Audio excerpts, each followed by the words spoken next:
puisqu'on va parler évidemment de retraite. Avec ce rapport annuel toujours attendu du COR, c'est le Conseil d'orientation des retraites, pour faire face au déficit qui se creuse, il propose plusieurs mesures, notamment une mesure choc, reculer l'âge de départ à 66 ans et demi en 2070. Avant d'échanger avec vous, Léopold, et d'accueillir notre invité, on accueille ensemble Fanny Wegscheider. Bonjour Fanny.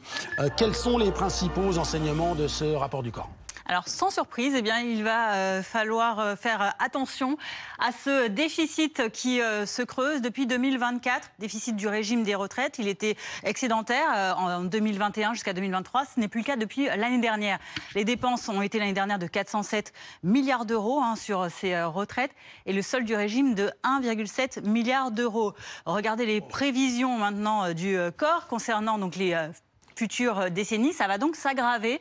En effet, donc le COR estime qu'à l'horizon 2030, eh bien, ce déficit il va correspondre à 0,2 points du PIB. C'était, vous le voyez ici, 0,1% pour 2024. Donc ça s'aggrave, même si par rapport aux estimations de l'année dernière, on voit que on réduit quand même de moitié ces prévisions, mais surtout ça se creuse encore en 2070 avec 1,4% de PIB, donc lié à ce déficit du régime des retraites.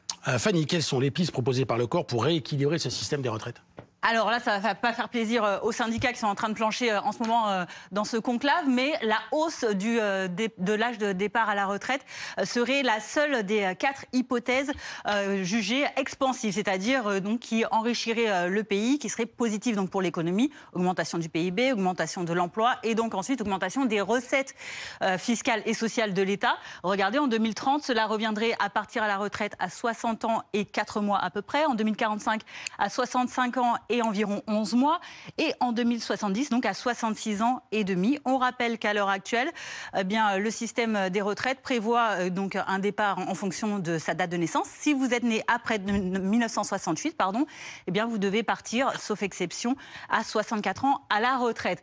Les autres hypothèses qui, elles, ont été jugées récessives, ce sont celles notamment de limiter la progression des pensions, la hausse également des contributions à ces retraites des salariés et des employeurs ont donc été aussi exclus, en tout cas jugés donc défavorables à l'économie. Quoi qu'il en soit, ce rapport du COR, il va être publié officiellement la semaine prochaine, soit quelques jours avant la fin de ce conclave, donc le 17 juin.